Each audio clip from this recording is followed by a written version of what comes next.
everyone. Craig Padgick, PadgickOnline.com. Hope you're all doing good. President Donald Trump recently said, if you want to join our society, you must embrace our society, our values, and our tolerant way of life. Those who believe in oppressing women, gays, African Americans, and people with differing beliefs are not welcome to join our great country.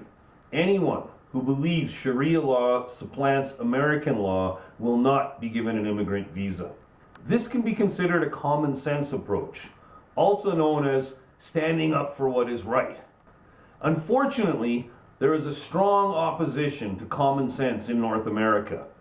And unfortunately, I'm stuck here in Canada with the self-loathing, globalist, feminist, George Soros puppet, wannabe dictator, Justin Trudeau. In the next 10 days, Trudeau will be holding a vote on the motion M103.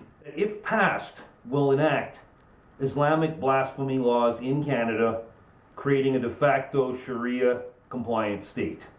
In order to push this vote forward, Trudeau has employed psychological warfare tactics created by the Muslim Brotherhood. He has smeared and demonized the entire Canadian population with the lie that they are Islamophobic. Islamophobia is a made-up insult used by the left to silence facts and voices of reason. And this new law, which is likely to pass, will be the death of what's left of free speech in this country. It's a law against facts, and it's a law against common sense. My very best friend, who is like a brother to me, comes from a Muslim family. I'm sure some of these immigrants are great people. However, in light of world events, our current immigration policy is reckless and irresponsible. What type of imbecile would welcome hostile outsiders with strongly opposing views, barbaric beliefs, hell-bent on destroying this country from the inside out? What type of imbecile would then claim that this strategy is somehow a strength?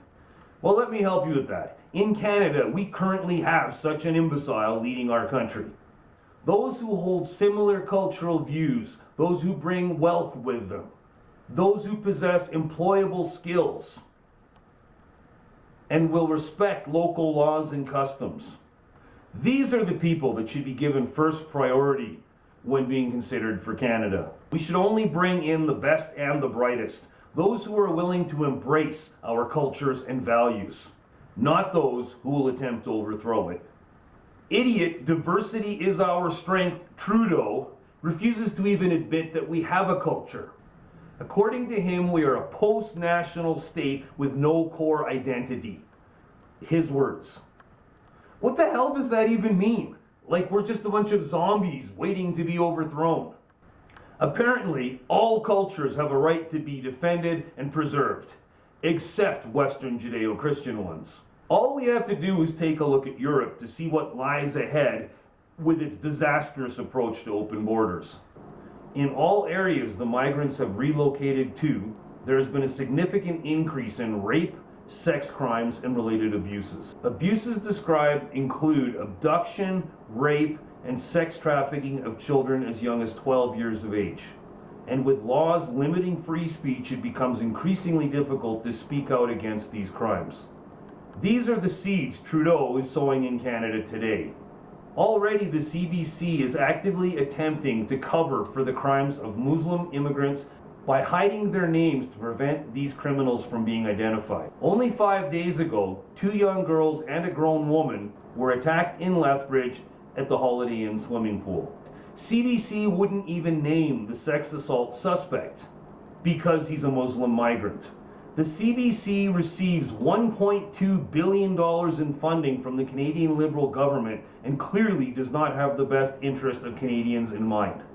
It's the same reason why the CBC helped in the cover-up when Syrian migrant kids were beating up Canadian girls in a Halifax school. The liberal mainstream media pretends to care about bullying, rape culture, and sexism, but they don't if it's a Muslim migrant behind it. By hiding these facts and stifling free speech, Canadians are being put in grave danger. I understand the sentiment behind wanting to help others. However, we can't allow feelings and emotions to blur good judgment. Protest organizers in this country have even said they want to repeal legislation that they believe targets Muslims, including the Zero Tolerance for Barbaric Cultural Practices Act, a 2015 law that was aimed at preventing forced marriages, polygamy, and honor killings. If they get their way, soon immigrants can stream into Canada and practice child marriage, forced marriage, and polygamy to their heart's content. Here again we see that to the left, all cultures must be defended and preserved except Western Judeo-Christian ones. And the assault on traditional Canadian values goes on. Literally just yesterday, another Syrian refugee has been charged with yet another sex crime. 6 counts of sexual assault and 6 counts of sexual interference, after inappropriately touching at least 6 teen girls while swimming at the West Edmonton Mall water park. Waves of migrant crime, rampant sex assaults, sex slaves, child trafficking, hatred and contempt for our culture and ways of life. This is what we will be importing to our shores. Intelligent leaders would learn from the mistakes of other countries. Intelligent people learn from history. With a fool like Trudeau leading us, our children's future will be far worse than the future our parents had. Share this video on your social media, comment below, and don't forget to hit subscribe if you haven't already.